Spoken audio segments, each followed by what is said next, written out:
Well, here we are on Lost Temple, the quintessential Blizzard map.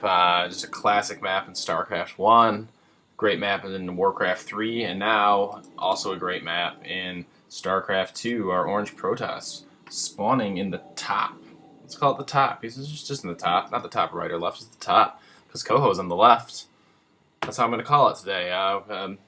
Pink Terran, KOHO. No one been able to take advantage in this game quite yet. No one really taking momentum into another game and winning 2 in a row. We'll see if that habit can change a bit. We do have basically the closest positions possible here, as we see the ramp here from ETOOFRESH, and scroll right across here really quickly because my settings are really high for when I play, and I don't adjust them when I'm casting because I'm stupid. We see KOHO's base here.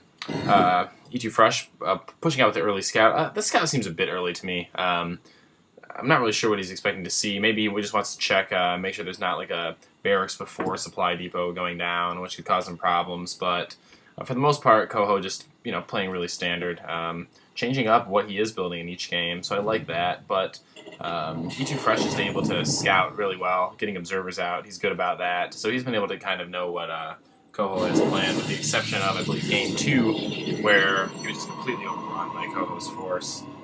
So I think that's the way that KOHO would like to play going into Game 2. I seemed a bit uncomfortable in the last game, not really sure of himself, not really ahead at any point, letting ETOOFRESH getting up that early expand, which he likes to do, and once we see that it is just deadly once he does have that up and out. So look for KOHO to just try and prevent that early expand, prevent ETOOFRESH from getting the lead. If he can get another harass in early, like he has before, then we expect to see an advantage.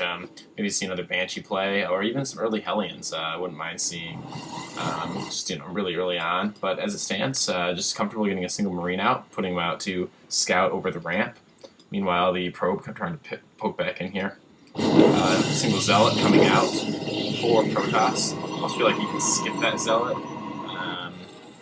Maybe even just throw down a second gateway a bit earlier. Just because the single Marine isn't going to do too much damage.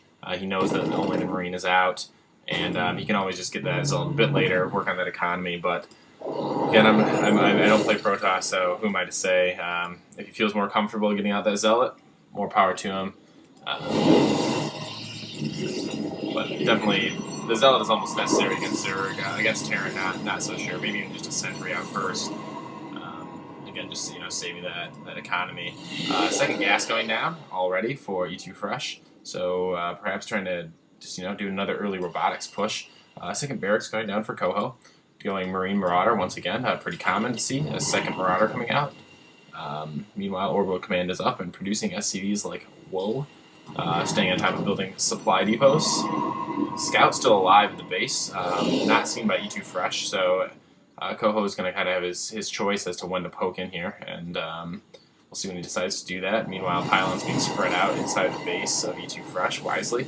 You do have this nice hiding point here, all the way in the back, to do drops or lay a proxy pylon, or I've even seen someone do a proxy hatchery in the back here, just laying it down, and all of a sudden creep starts climbing into the mineral line, and someone's like, whoa, what's going on? And there's spine crawlers down and Zerglings coming out, and it's ugly. I forget the outcome of that game, but it was quite fun to watch.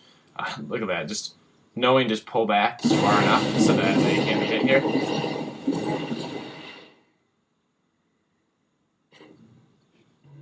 So I'm getting, I'm reading a message here from Jamie, who's organizing the tournament. So yeah, this force is just enough to push off that initial little push there by ETOOFRESH. Meanwhile, he's getting a Stalker back. Oh, just barely alive with single health, 1 health, so he's going to have 80 shield.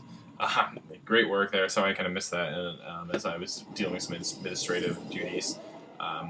Saving up that chrono boost, it looks like, as he was using that 3 things at once, maybe just forgetting to use it. Regardless, gateways are just about done. The timing looks a little bit off there as he's not producing from either of these, but the money is low because he's getting out an Immortal. Really like that play. KOHO would have been well to push off before that Immortal gets out, but once that Immortal comes out, it's going to counter this force pretty well. But we're actually seeing a very similar opening by both players to what we saw in Game 2. Once again, this SCV is alive here. He'll be able to push in. Is he going to see this? let me switch to KOHO's cam. He does see the robotics facility. I'm not sure if he saw what was coming out. Going back to the everyone cam. Yeah, quite a big force massing here, just replacing Marauders with Marines at this point. 3 barracks down with 1 reactor and expanding, or at least starting his expansion as he pushes out. Again, something just like that we like to see with players. Zero Cool might need you to take off if it continues to lag at all. No hard feelings as he logs out of the Skype chat now. So, or at least someone did. Anyway, reinforcing here with some zealots. 2 sentries out, plenty of force field power here. So this is all going to come down to whether or not these sentries can split this army. It's pushing up, and nope, nothing. He should pull back right now, or just actually stay put. Stimming. That was a waste. Actually, that's going to do. That's damage that you don't want to take, especially with that. And splitting only a single Marauder, so neither player playing perfectly here. But that stim, as you can see, is actually starting to hurt KOHO quite a bit. But probes are needing to come out already. He's microing back, picking up probes again. That's really smart. Probably he's not going to be able to take down this Immortal. He wants to do damage to the economy, bring up the unit counting station. At this point, a 7 probe lead for KOHO. As neither player has an expansion, and he is also just halted mining for the time being. ETOOFRESH does have quite a bit of minerals, so he could be continuing to produce 2 Immortals out at this point, so that's really going to stop future ground pushes. But meanwhile, another army has already been replenished here on defense. I like this transition here by KOHO, throwing down the factory, although it seems a bit behind on tech. No matter, he's going to use that economic advantage to lay down an engineering bay and start getting some upgrades. As we see, no forge down for ETOOFRESH. Looking at the income, yeah, again, about double the income for KOHO at this time. Yeah, just due to that, 10 probe or 10 SCV advantage, and meanwhile, he's going to be able to expand. Although this observer sees it, he sees it and just goes, "There's nothing I can do about it." And he's throwing down. What's this called? A missile turret. That's what I'm looking for. A cannon tower, I was going to say, or a rocket launcher. But there it is. Missile turret is what he's putting down. It's going to be able to take care of that observer, which ETOOFRESH just calmly moves away so that it won't be seen. But that is just going to prevent him from, just leaving his observer just pressed on this army. Nothing coming out of the factory quite yet. I see a starport going down. Ooh. Just about losing that observer, not quite though. 2 orbital commands up, so I expect the income differential, just to be still completely in KOHO's favor. He's letting his minerals get quite high here though. I'd like to see him spending his money on a bit more production facilities, or at least producing. He is not supply blocked. Looks like the starport is going down. Again, just a nice little defensive force here.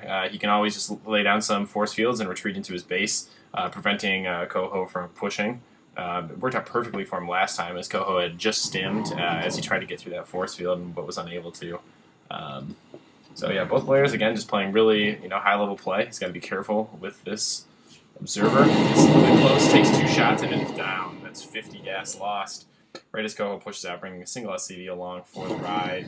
Haha, SCV, you're not going to do too much except get ahead of the pack and scout a little bit. Maybe takes out the first couple of hits here from these zealots. Concussive shell slowing down that zealot. ETOOFRESH is going to lose that pylon. Does not supply block him. 2 force fields going down here. He is able to trap some Marauders. Oh, awesome. Such good play there. It's really awesome to see. KOHO once again stims up from behind this